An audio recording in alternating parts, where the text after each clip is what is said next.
Was there a change tonight, wrestling fans? Was there actual change tonight to WWE SmackDown Live? That's what we were all wondering. What would I'm back and better than ever bring to the table? Eric Bischoff. For the first week of SmackDown Live under his regime, not a whole lot. There were some glimpses. There was some edginess that WWE would consider edginess for the modern era. Hey, they actually showed Kofi Kingston flipping off Samoa Joe tonight. Actually showed it. And they didn't blur it out either. They didn't edit out Samoa Joe's words when he was cutting a promo on Kofi Kingston. There was some edginess. But overall, there was no change really tonight on SmackDown Live. It still felt like a typical Vince McMahon show. Now, I'm not going to sit here, gripe, moan, groan, and complain about it because wrestling fans, this is week 1. You're not going to see a bunch of changes on week 1. You can't. Not after the shows that we have seen. But there wasn't anything spectacular about SmackDown Live. I mean, there just wasn't. If you watched it, you watched it. If you didn't miss anything. As a matter of fact, WWE tonight made me care less about Samoa Joe versus Kofi Kingston than I already did for Extreme Rules. Because I don't care if they did have the edginess in it. They should have had Samoa Joe go out there and rip Kofi Kingston to shreds. Make him look unstoppable. Make him beat him up. I would have had Kofi Kingston get attacked backstage. Or at the arena. And I'm not saying that to start a 6-man tag team matchup. Or just a regular tag team match. I'm saying that for just a regular segment. Regular segment to entertain us. But did they? No. They had Samoa Joe go out there and talk. And all I heard was blah, blah, blah. I'm still a loser because all I do is talk. And then at the pay-per-view, I lose.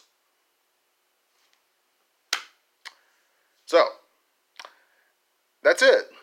That's all I heard throughout all of that. Y'all let me know what you're thinking in the comments below. Shane McMahon and Drew McIntyre come out. They start out the show with Kevin Owens.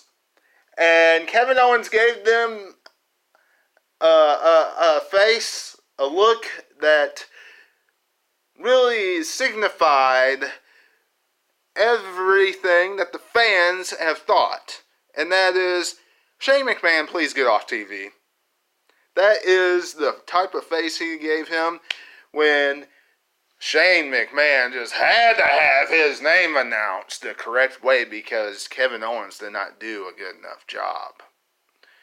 And you know, if there's one thing that WWE did tonight that I genuinely appreciate, just like I did last night, that is, we only had one segment with Shane McMahon.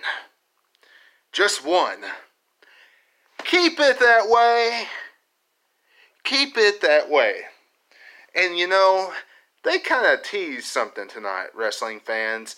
They teased something tonight. That is Shane McMahon being WWE champion. You watch. Shane McMahon says that Kevin Owens and Dolph Ziggler are not WWE Championship contender material. That's pretty much what he was referencing, and that there was plenty of them out there. Well, if that's the case, he's talking about himself. You watch. You watch, wrestling fans. As soon as Samoa Joe loses to Kofi Kingston at Extreme Rules, here comes the money! Here comes the money. I know, you're all cringing, but you watch. It's going to happen at SummerSlam. Shane McMahon, the worst WWE champion in the world. They teased it tonight. Nikki, she hosted A Moment with Bliss. Why? Who cares? Really? Who cares? This whole thing with Nikki, Alexa, and Bailey, it's just like, who cares? The one thing that I'm sure of is, even with Eric Bischoff in charge, I still see Bailey, by the time this entire thing is done, dropping the SmackDown Live Women's Championship to Alexa Bliss. Now, if she drops the SmackDown Live Women's Championship to Alexa Bliss, and that starts up a rivalry with her and Nikki, okay. And then Nikki takes the title from her? Sure. Nikki gets a title. That's great. If Bayley retains the championship, and Ember Moon, who we saw win tonight, gets a title opportunity, gets a rivalry, good. Saw something different. We'll see something different. That'd be a direction I'd love to see. But do I really see WWE going down that road? No. And you know, people have been griping about Nikki Cross being with Alexa Bliss. Look, I would not gripe about Nikki Cross being with Alexa Bliss. Sure, there is other things that Nikki Cross could be doing. Women's champion. Other type things. But she is with one of the top women getting to work with, getting to be in a storyline with one of the top women in the company right now. So she's getting an ample time on TV. And if she wasn't on TV at all, we would really be griping. So I'm not going to gripe about it. Y'all just think of it that way. Andrade versus Apollo Crews. This is a matchup where, hey, we all were thinking, well, with these new directors in charge of creative, we'll start seeing some different guys pop up. Apollo Crews is one of them, and Andrade's back on TV. Now, this is spun off a rivalry that was stopped cold dead in its tracks, that WWE just all of a sudden thought that we would care about.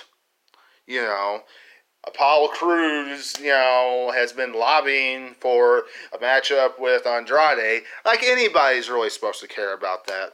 But anyway, and it had to do with Apollo Crews getting If you remember, it had to do with Apollo Crews getting knocked down and hit by Andrade several weeks back, and then it just got stopped dead cold in its tracks, and no one cared about it anymore. And now that they brought it back up, so with all that being said, neither of these guys got entrances.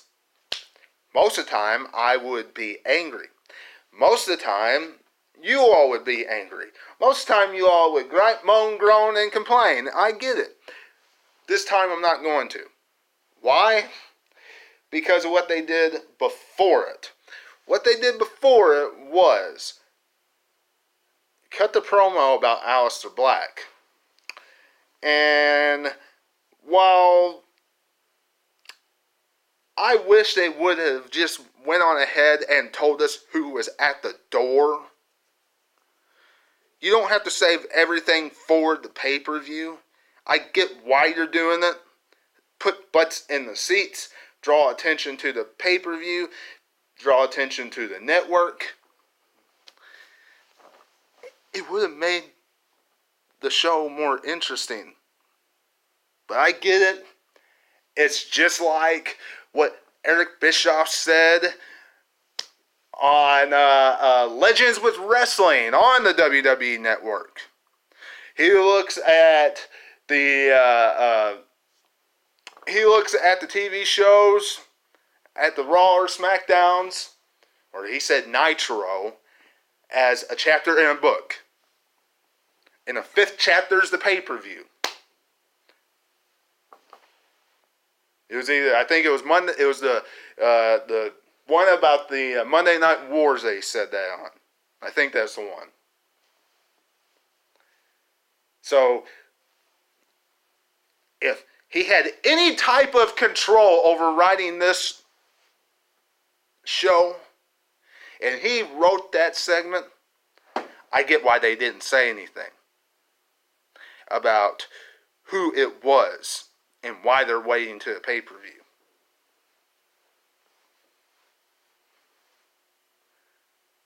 But I wish they'd go ahead and just say it. Now, outside of all this, Heavy Machinery, they are going to Extreme Rules. They beat Kevin Owens and Dolph Ziggler. I would have been a little irritated if KO and Ziggler would have won, because quite frankly it should have been KO and Zayn, even though I'm glad they're not having all these stupid wild cards on SmackDown Live, because they didn't tonight. They didn't, and I was glad. I was very, very glad. And Shelton Benjamin was on. And this is how I'm closing. We haven't seen Shelton Benjamin in quite some time.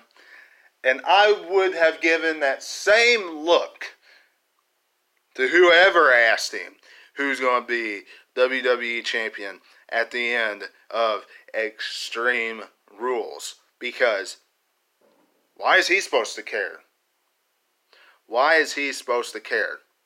The only thing I'd care is if I was the number one contender. And if I was going after that title after Extreme Rules. But let's be honest here. He knows he's not going to at SummerSlam. He knows he's not going after the WWE Championship at SummerSlam. And if he does, I would love for them to show me how they're going to spin that off. Like, we're going to care. But we'll have to wait and see what happens.